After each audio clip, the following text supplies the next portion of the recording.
आज आपण बनवतोय पालक भजी. बनवायला अगदी सोपी आणि खायला तितकीच टेस्टी बरं का. तर त्यासाठी इथे मी पालकची पानं स्वच्छ धुवून घेतलेली आहेत. त्याच्यानंतर एका बाउलमध्ये 1 वाटी होईल इतकं बेसन घ्यायचं. आता त्याच्यामध्ये मसाले टाकायचे. त्यासाठी इथं 2 चिमूट होईल इतका खाण्याचा सोडा, अर्धा चमचा ओवा, पाव चमचा हळद, चवीनुसार मीठ आणि अर्धा चमचा जिरे टाकायचं.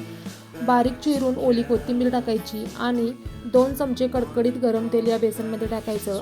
आवश्यकतेनुसार पाणी टाकून भजीचं बॅटर आपल्याला बनवून घ्यायचं आहे. तर अशा प्रकारे कन्सिस्टन्सी ठेवायची आहे आणि ह्याच्यामध्ये आता आपण पालकची पानं बुडवून व्यवस्थित बेसनमध्ये कोट करून कडकडीत गरम तेलात ही पालकची भजी आपल्याला तळून घ्यायची. छान कुरकुरीत तळून घ्यायची आणि काही छान अशी आपली पालकची भजी तर तयारच आहेत. भजीबरोबर मिरच्या तर हव्याच म्हणून त्याच तेलात मी मिरच्यासुद्धा तळून घेतल्या आणि काय आपली पालक भजी तयार आहेत. नक्की ट्राय करा. सोपीसुद्धा आहेत आणि छान कुरकुरीतसुद्धा होतात.